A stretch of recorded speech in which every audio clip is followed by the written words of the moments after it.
First talk, man. Back with another video. Shout out to Showtime for all of the great fights. We're gonna start off by giving Showtime their flowers on the amazing fights over the years. Like, we can't even front, like, they put on a lot of good fights. Showtime, they've been in business for 37 years. That's a long time to be putting on boxing. Um, Too many different eras. So many fighters. So we definitely want to give a shout out to those guys for putting on just an amazing history of boxing. You know, Brian Custer, one of my favorite reporters on there. Uh, Jim Gray, Jimmy Lennon Jr. Those definitely some iconic people with them. So definitely shout out to them. But last night the fights, man, it was some good fights on, man. Different networks as well.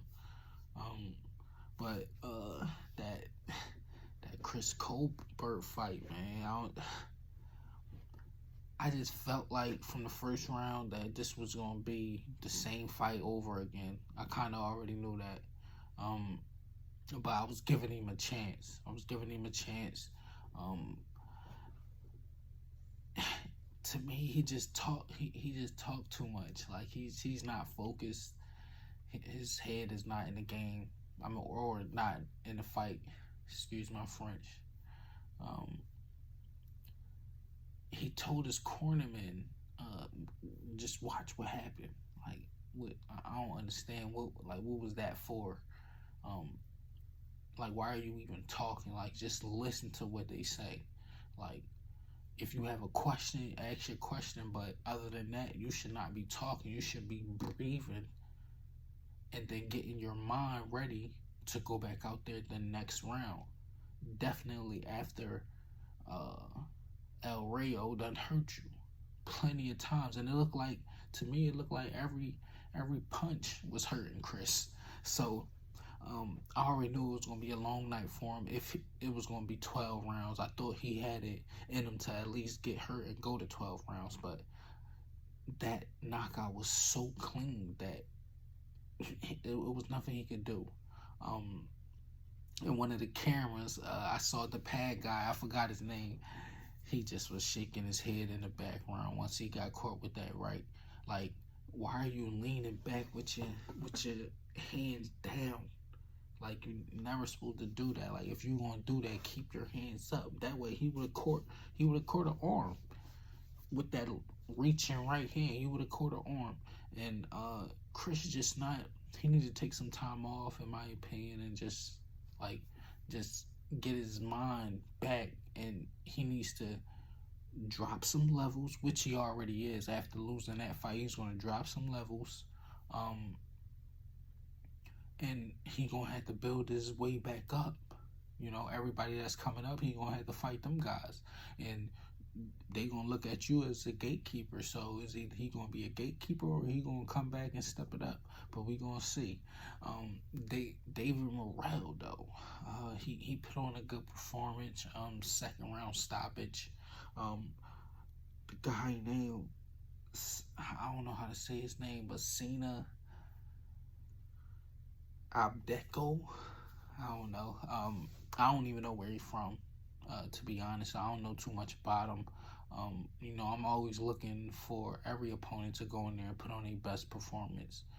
Even if I don't know him, I'm hoping that you go in there and put on your best performance, especially against a good fighter, a well-known fighter, just so you give that well-known fighter some real rounds to see if that fighter is who they say they're supposed to be, as well as you put yourself in position for another big fight.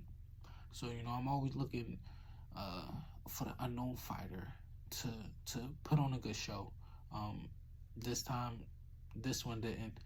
Just like the Jake Paul fight, his fight, it was a good punch landed. good work from him. He got a very strong jab, got a strong, nice jab.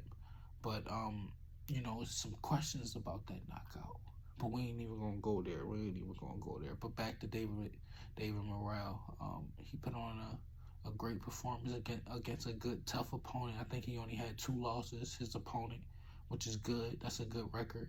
But I don't know where he's from, so he might have been fighting, who knows where. But I already say that the David Benavidez and the David Morrell fight is gonna be a top tier fight, action packed fight. If they get a chance to fight, um, I I kind of feel like David is stressing his body a lot, waiting around for Canelo. I know that's the fight you want and all that, and that's the biggest fight you ever gonna get in your boxing career, because it's like what other stars is that popular, you know um I do hope he get the fight, because that'll be an amazing fight, uh Canelo and David Benavidez. But if that don't happen, I will like to see David Benavidez versus David Morrell. They both throw a lot of punches, move a lot. They both can punch and looking to knock you out. So that's going to be an action-packed fight. And David match up against all the guys at 168. Caleb Plant is still a name. And you got Big Charlo just moved up in the division. I don't think Jamel Charlo should stay in that division. He need to go back down to 154. Focus on them guys and then move up to 160. Ain't no point in moving to 168. Like, your body structure is not even like that. But Big Charlo, that move up to 168 was a good one. So David definitely have some competition at 168, some tough guys, because Jermel is just came up. Boo Boo, even though he just lost to David Benavidez, he's still a player. He's still gonna give you a tough fight no matter who you are, and depending on how he come back, he might put himself back in position for a title fight, or may even get a title. You may never know. But I definitely think top 3 guys is Canelo, David Benavidez, and David Morrell in 168. And then you got everybody else, whoever you want to pick after that. First 3 lineup, you can do that. I wanted to talk about the Robert Guerrero and Andre Berto fight. That was a good fight. That was a slugfest, like, a veteran slugfest. That reminded me. It kind of felt like back in the day a little bit. Just seeing them in there, punching, getting to it. If some of the younger guys can come in and fight like that all the time, then we definitely have a lot of good boxing. I was hoping for Andre Berto to pull out that win, but Robert Guerrero's a tough fighter. You cannot count him out. He's like, you can't count Robert Guerrero out. So, congratulations to him for pulling that through. He's a warrior. Hopefully he get to put himself back in the mix as well at 147, or I don't know what weight class that was at that they fought at. It might have been 154. I don't know. But I'm gonna try to get the names right. But Bam Rodriguez and Sonny Edwards, the beating Bam put on that guy was a real one. He messed that guy face up. But shout out to Sonny though for fighting and putting everything on the line. You have to give it to every fighter that put everything on the line and come out like that. And still in good spirits at the end of the day as well.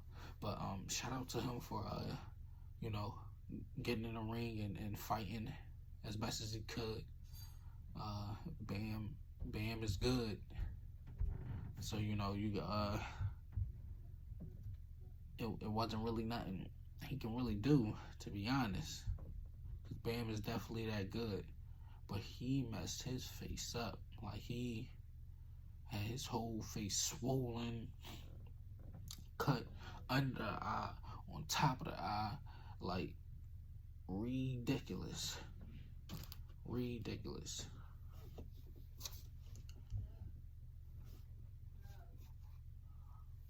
But until next time, you know, we're gonna get back at you with some more opinions and views on this thing called boxing.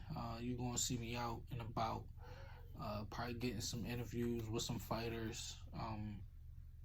More so probably the amateur. I'm gonna start off in the amateurs. I do fight in the amateurs as well, but yeah, I'm gonna get a lot of guys on my channel in the amateurs coming up, or you know, about to make that leap over to pro. So definitely be looking out for more videos coming. Stay tuned, man.